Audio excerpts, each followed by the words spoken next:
Zile nywele za milioni 10 Ankote. Milioni 10, 20, 30.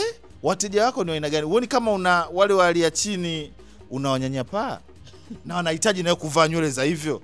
Sasa zile nywele hazitaki uongo. Yani zile nywele hazitaki uongo, na unaweza ukaja ni bora umwambie mtu ukweli ili hata kama atachelewa kuumiliki, lakini siku anamiliki ajue kabisa nimenunua nywele ya gharama, lakini pia itakaa kwa muda mrefu, kwa sababu zile nywele zinauzwa bei. Yani upatikanaji wake ni wa gharama, zenyewe zinauzwa gharama. Sio, unanielewa? Washa hisi kidogo. Washa. Jamani Ankote umemwona? Mambo haya. Kwa nywele ununue nywele huko $2,000 uje kumpa mtu kumwambia inauzwa $700,000. Wewe unapata wapi hela? Kwa hiyo nyote unaona unauzwa bei. Kuna wengine wana orders za bei zaidi, mwenyewe na hata sijawahi kuzinunua, kwa natafuta na naona nywele zinauzwa bei. Changamoto katika biashara yako ni ipi? Changamoto ilikuwa kwenye watu kuelewa, ila sasa hivi namshukuru Mwenyezi Mungu, most ya wateja wangu wanaelewa na wanajua nini wanataka. Yes. Kwa sababu mimi nywele ninayokuuzia wewe mara moja, kama mwanamke labda mvaaji mawigi, let's say anaweza kuwa anavaa mawigi kwenye kila mwezi ananunua wigi moja. Mimi wigi langu wewe unaweza kununua moja kwa kanao zaidi ya miaka 7 na kila siku linakuwa, yani inakuwa kama umenunua jana. Nasikia wasanii wanakopa vibaya mno Ankote. Ankote mpaka umewachoka wasanii. Zuchu, Nandi wanakopa vibaya kwa sababu si mtu wako. Akasema ili swali lazima nikamuuliza Ankote. Kukopa kupo, tunadaiwa sisi, tashtiti itakuwa wao. Hapo naweza nikawatetea. Kwanza mimi sikopeshi. Alafu kwa namna moja au tuliowataja tuanze na Zuchu. Zuchu nywele zake nyingi sana unazoziagizaga zinakuwa zipogo dukani. Kwa hiyo zinakuwa special order. Kwa hiyo ni lazima ilipiwe na ina cost a lot. Labda inaweza kuchukua nywele ikatengenezwa siku 40.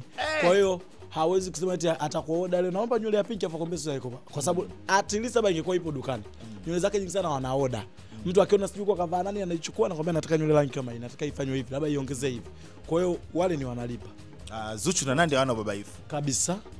Na nywele ya gharama kabisa kuuza, siku umeiuza ile gharama shilingi ngapi? Nilimuuzia Zuchu tulioda ile nywele yake ya pinki. Kiasi gani? Umeanza kwa dola. Usaje dola na kujua. Sema tu hela zetu. Ndio kwa dola. Ila kwa Kitanzania ilikuwa simlipo sikuwa milioni 18 sio na $900,000. Sasa tuachane kwanza na biashara kwanza Ankote. Wewe una tofauti gani na Gigi? Gigi maana na tunafahamu kwamba Gigi alikuwaga mshikaji wako before. Mlikuwa mna hang out pamoja na vitu kadha wa kadha, mnashirikiana, lakini ghafla mmekuwa maadui wakubwa. Shida ni nini? Na nyinyi ni vijana. Mimi naweza nikasema sina tofauti naye. Na kwa kudhibitisha kwa sina tofauti naye kwa sababu tofauti mimi na yeye hatuna kitu ambacho tunaweza kusema tunakaa kwenye meza tunagombana. Mimi na Gigi hakuna kitu cha kugombania. Siimbi, sifanyi chochote anachokifanya yeye. Mimi ni mfanya biashara, yeye ni msanii. Ila mimi ni mtu ambaye nasimamia sana heshima yangu. Yaani ni ngumu sana wewe kwa sababu Juma unanijua, Lokolo unanijua, afu nikakubali univunjie heshima. Na yeye kwenye tabia yake au kwenye haiba yake alivyolelewa ni mrahisi sana kuvunjia watu heshima. Mimi na yeye hilo ndio kosa letu. Lakini hakuna interest yote ya mimi na yeye kusema kuna kitu tunashare. Hatushare chochote. Mimi na Gigi vitu vile tofauti. Yaani ni maji na mafuta. Sababu ya ugomvi wenu ni nini? Maana mmekuja tu ugomvi ghafla kama chafya tu, tumeona mitandaoni mnaanza kuparuana. Shida ni nini? Ilianzia wapi? Shida ya ugomvi wangu mimi na yeye ndio nakwambia sina ukumbuki mpaka leo. Sikumbuki kwa sababu yani ni aina ya mtu ambaye ni mrahisi sana kumvunjia mtu heshima. Sasa hapo kwenye kuvunjia watu heshima kuna aina ya watu wanawavunjia heshima. Unaweza ukawa wewe mvumilivu. Kuna aina ya watu kwa sababu yeye anawaprovidea kitu fulani, anaweza kuvumilia kwa sababu mimi labda Gigi nitatoka naye ataniambia hivi, nitakuwa naenda naye hapa, nitafanya naye. Sasa mimi siwezi kuvumilia uvunjwaji wa heshima. Yaani wewe ili tuwe marafiki au tuendelee kuongea inabidi uoneshe unaniheshimu. No matter what, unatakiwa uniheshimu na usimamie misingi ya heshima yangu. Kwa sababu mimi the time unanidharau kuna mtu ananiangalia kama baba, kuna mtu ananiangalia kama mtoto, kuna mtu ananiangalia kama kaka. Kwa siwezi kuruhusu mtu anivunjie heshima. Na hapa Paul umezungumzia kuhusiana na baba, kaka, mtoto. Ankote nasikia una mtoto. Wa kiume. Yes. Ana miaka mingapi sasa? Miaka 8. Mama yake yuko wapi? Mama mtoto mzazi mzee. Yupo. Na mnawasiliana vizuri kabisa. Hata leo alikuwepo. Alikuja nyumbani. Alikuja kwa ajili ya mtoto. Alikuja kwa ajili, alimleta mtoto. No, anaumwa mafua. Kwa hiyo alikuja kumuona. Mimi mwanangu naishi naye. Unaishi naye huko ndani? Kabisa. Nimemuona mtoto hapa juu alikuwa anachungulia. Sawa, kiume simemuona. Hongera bwana. Sasa jamii inavyokuchukulia Uncle T, yani inavyokuona tofauti, matendo na maneno ambayo unayazungumza, hii huoni italeta shida baadaye kwa mtoto shuleni, labda baba yako ni mtu wa sampuli hii 1 2 3 kama watu wanavyozungumza? Ndio maana mwanangu umjui. Mimi mwanangu nimemweka nje na mitandao, na nimefanya hivyo kwa kuheshimu. Kwanza mimi mtoto wangu hajawahi kuniambia mimi ndio labda nilikuwa nataka mambo ya mitandao. Yeye mwanangu hajawahi kuwa na interest ya mambo ya mitandao. Kwa hiyo hata kama atakuja kuamua kuingia, ataingia yeye mwenyewe akitaka. Lakini mimi sijawahi kumposti mtoto wangu, sijawahi kumnini hivi. Kwa hiyo hajulikani, umjui mtoto wangu, ile tu watu wote wanajua nina mtoto. Hajulikani anasoma wapi, alafu mimi maisha yangu hayahusiani na mtoto wangu kabisa.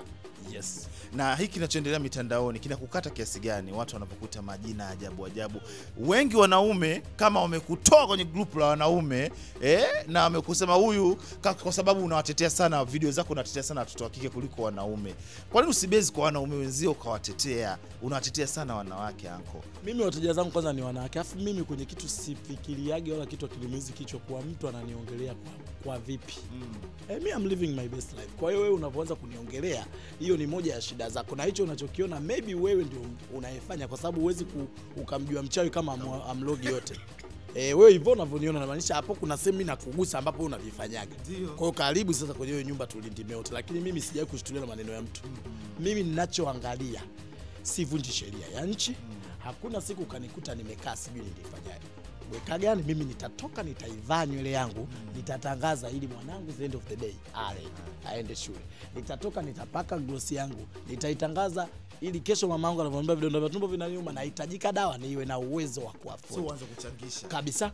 Sasa siwezi nikasema sasa hivi nikae nifurahishe watu wote wa Instagram. Watu wa Instagram kama wanakuwa kwenye comment wanamponda hadi padri. Unaona mapadri wanapondwa. Watumishi wa Mungu wanachambwa. Sijui nani. Sasa siwezi mimi kuwafurahisha. Siwezi kuwafurahisha. Kwa hiyo kama hapo hilo nimejua, mimi ninachokifanya kikubwa tu kuwa kuna vitu siwezi kuvivuka. Siwezi kumvunjia mtu heshima, siwezi kuvunja heshima ya nchi, siwezi kuvunja kanuni na sheria zilizowekwa na katiba yetu ya Tanzania. Yes, hivyo vitu vingine mtu kuongea, mtu ataongea tu. Hata ningekopo labda navaa kanzu na wanahubiri msikitini, wangeongea. Kwa hiyo kuongea hawezi kuacha, na ni moja na bando si wanunuli. Na hivi sasa hivi limepanda zaidi. Wao watililike tu. Uncle T upo kwenye mahusiano? Ndio niko kwenye mahusiano.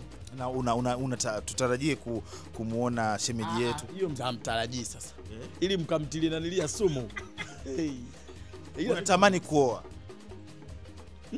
Natamani why not? Na matarajio yako kuoa mwanamke wa aina gani? Lazima awe tajiri. 100%. Mimi siwezi kuwa mwanamke maskini. Yaani lazima mwanamke awe ana hela nyingi sana. Yaani mimi sitaki mwanamke kuja kuninyonya. Anatakiwa ni awe mwanamke na ngai na hapa ipo.